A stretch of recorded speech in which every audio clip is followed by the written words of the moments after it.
Bos, tengah buat apa? Tengah buat apa? Ni tengah masak mi guys, pakai ayat panas abang boleh tengok ni. Bukan Berasak mi guys. Hampa nak tahu tak? Ni pun tengok ni. Mi apa yang boleh buat mak hampa semua belikan kasut bola dekat hampa guys. Mi apa tu? Mi apa tu? Nak tahu tak mi apa? Hampa senang je. Hampa tunggu 5 minit nanti aku bagi tahu. Mi apa? 5 minit je dah tunggu. Yes, tunggu 5 minit. Guys, dah siap dah kita punya mi kari ni guys. Hampa boleh tengok tu pokok dia pun sangat pekat. Nampak pekat lah. Sekarang ni kita nak makan. Okey, bismillahirrahmanirrahim. Itu.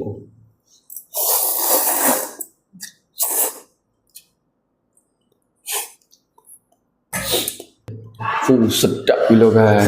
Ni apa yang sedap sangat ni? Apa yang beza dia dengan mi-mi ni? Nak tahu apa beza dia? Mari sini kita tunjuk dekat hamba. Beza dia kita menggunakan bahan-bahan semula jadi boleh tengok tu. Memang original kau-kau.